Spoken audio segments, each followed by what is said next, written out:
Alrighty, let's draw some really hard anatomy poses. So I deliberately picked 3 poses that I think most beginners will find very hard to draw, and the one thing that they have common is foreshortening, which was something I found very difficult when I first started drawing, but now is just dead easy.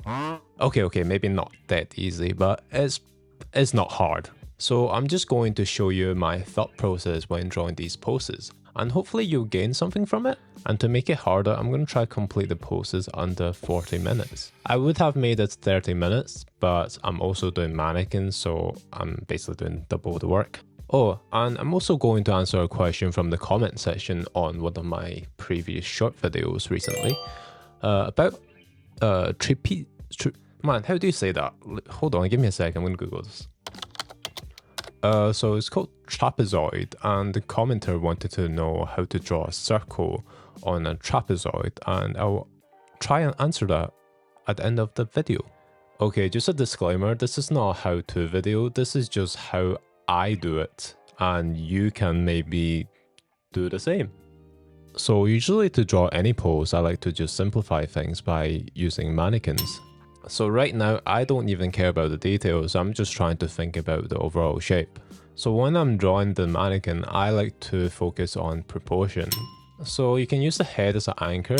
For example, like you can compare the head in proportion to the hands and the arms and the legs. So basically what that means is like how big is the hand compared to the head? Is it half of the size, or is it a quarter of the size, or is it the same size? I mean, for example, this image, the head is much closer to you than the rest of the body, so naturally the head is going to be bigger. So now that I've drawn the mannequin, I basically have the layouts for me to draw the whole body in more detail. I mean, in this particular pose, I have made a few mistakes as well. I realized the head I've drawn wasn't actually as big as it should have been compared to the rest of the body. So I tried to make it a bit bigger near the end. 2 minutes earlier. It's just dead easy.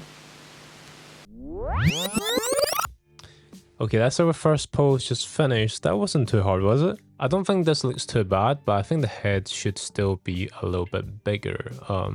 I still tried to fix that at the end, but I don't think it was still good enough, especially because I'm using a pen, so it's kind of hard to correct. Okay, the next pose we have here is quite an extreme foreshortening, but trust me, it's really not that hard. So with this pose, like I do with every other poses, I'm using the head as the anchor. The length of the whole body is about 3 heads tall. I marked the top and bottom of the mannequin to indicate its overall height. The eye level of this pose is also completely off the page, because we're basically looking straight down at this person. I think a good point to mention is some people when they draw in foreshortening and they wonder why can't they draw it. I think one reason is, which I think I used to do, is it's like you're trying to draw things that you want to see rather than you actually see. So you end up extending the overall length of the pose rather than actually drawing what you see. So usually foreshortening has a lot of overlaps. So a lot of information is actually hidden. Does that make sense to you guys? I hope that makes sense. Okay, the final pose is a 3-point perspective pose. We are looking up at the person at an extreme angle from below. So the closest thing to the camera will be the feet. And that's why it will appear to be much larger than the rest of the body. If you measure the height of the feet, it's basically 2.5 times the size of the head. And that's because the head is much further away from the camera, so it will appear to be much smaller. And that's just the basic fundamentals of perspective. As things are getting further away, things will appear to be smaller and converge at a point, which is the vanishing point. Okay, and we are finished. And we managed to finish in just 36 minutes. I told you guys that was easy. But wait guys, we are not finished. There's a question we have to answer before we end this video. So a subscriber asked, I think at least as a subscriber, or unless I'm being delusional. I have a question. How do you draw something as simple as a trapezoid which is stretched to the top, but then there is a circular on the top? The circular has a smiley face on it, as smooth as possible. My guy, I don't know what that sentence structure is, but maybe I'm just too dumb to read. Okay, so I did some googling and this is the first line of answer I got. A trapezoid is a four-sided flat shape, quadrilateral with one pair of opposite sides that are parallel. The parallel sides are called bases and the non-parallel sides are called legs. If all that sounds confusing and complicated to you, that's because it is.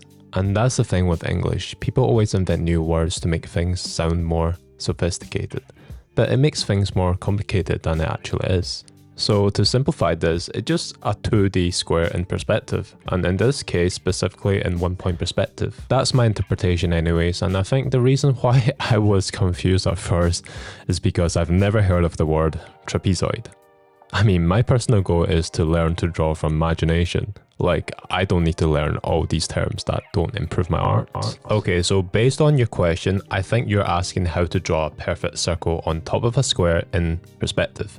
In that case, what you're really drawing is an ellipse. Okay, there are different ways to do this. One method is to measure and plot lots of individual points inside a square and then connect them together. You can eventually get a very accurate ellipse that way, but in my opinion, it's really a tedious process. Drawing is supposed to be fun, and constantly measuring points takes a lot of time and the fun out of it. Unless you happen to love measuring. I'm not actually going to show you that method today because honestly I don't know any professional artists who actually do this while drawing or painting. Instead, this is the approach I use. I discovered it after reading several drawing books because I ran into the same problem in the past. I used to think I had to plot out all those individual points just to get a perfect ellipse, but you don't. So in my opinion, this is the best method, and these are the only 3 things you need to know. The minor axis, the shorter axis of the ellipse, the major axis, the longest axis of the ellipse, the true midpoint, the center of the ellipse, which determines where its widest section is. Once you know these 3 things, drawing an ellipse is just flawlessly easy. If you don't believe me, just watch this.